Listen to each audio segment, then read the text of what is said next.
I just got a new e-bike to review. This one is the Qnut Victor. Let's get right into the unboxing.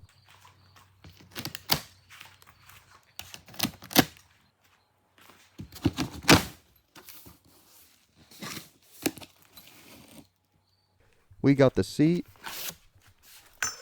the front wheel and tire, and the rest of the bike. Actually, that's not the rest. There's still stuff at the bottom of the box. Don't need all this packing material. Here's the front wheel and tire, the seat, the handlebars, the bike, the front and rear reflectors, tools, pedals, user's manual, front disc brake with the bolts, the derailleur guard, the front axle, the bell, and the charger and the battery. The first thing to do is plug the battery in to make sure it's fully charged by the time you get the bike assembled. Next, you can bolt the brake disc to the front wheel. All the bolts already have Loctite. Next, it's time to attach the front wheel to the forks. I recommend taking off the front brake caliper since it'll be in your way if you leave it on, plus you're going to have to take it off anyways later to adjust it. Once you put the front axle in, you should leave it loose and stand the bike up and then apply pressure down while tightening the front axle. Doing this will help the wheel be perfectly centered. Now that the bike's standing on its own, it's time to install the front brake caliper. A good tip when doing this is to constantly be squeezing the front brake lever. This allows the caliper to squeeze onto the disc, which helps align it and stops the brake from rubbing.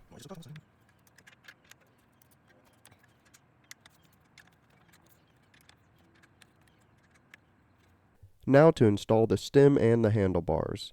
I noticed all the hardware for these has some grease on it, so you should wipe that off and put some blue Loctite. Start by aligning the front tire and the stem and tightening the stem bolt. This bolt holds the whole headset together, so make sure you go pretty tight but not too tight that you damage the bearings. After that, you can tighten the two bolts next to the stem bolt and then the two bolts that hold on the handlebars.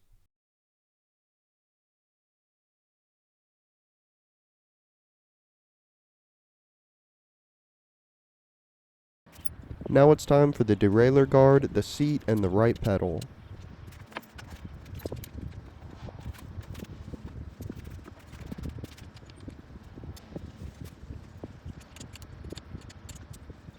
When installing the left pedal, you have to spin it backward because it is reverse thread.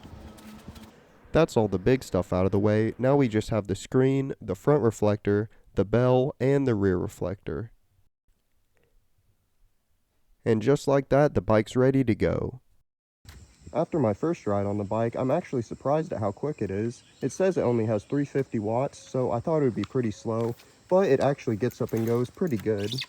However, you can't start from a stop with just the throttle. You have to get it going a bit, either by pedaling or by just pushing it.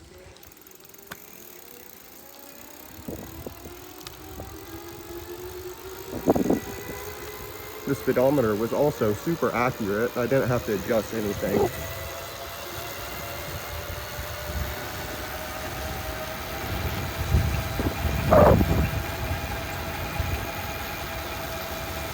The brakes are really good because they have disc brakes. They really stop really well. And that's definitely not full power. I'd probably lock the rear and maybe skid the front if I did full power. The bike also shifts very well. It has these shifters where you just crank like that. And I only had to adjust the rear shifter a little bit and all of a sudden it was shifting perfect.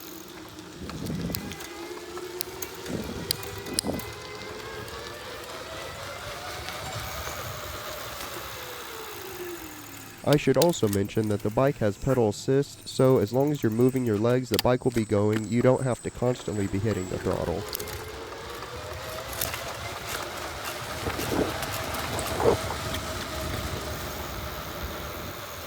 I like the display on this bike. It's not too big, but it's still super visible. It's got your plus and minus buttons for selecting your power mode, a battery indicator, and then a button on the side for turning the bike on and off and looking at your trip and total mileage.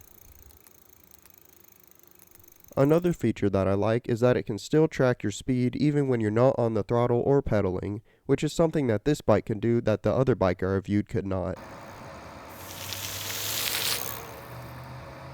I really think this bike could be a good option for someone who just wants a normal e-bike, not like a crazy death machine like the ones I make.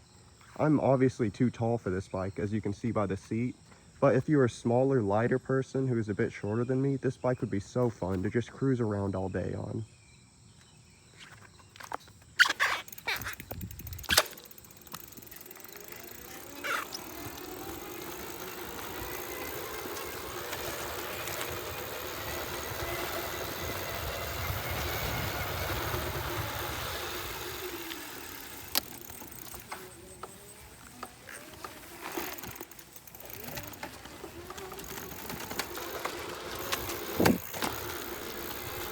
After filming all this footage, I took the bike out on a long ride to see how long the battery would last. I got 18.5 miles, which is pretty good considering I was on the highest power mode going full throttle the whole time and not pedaling at all.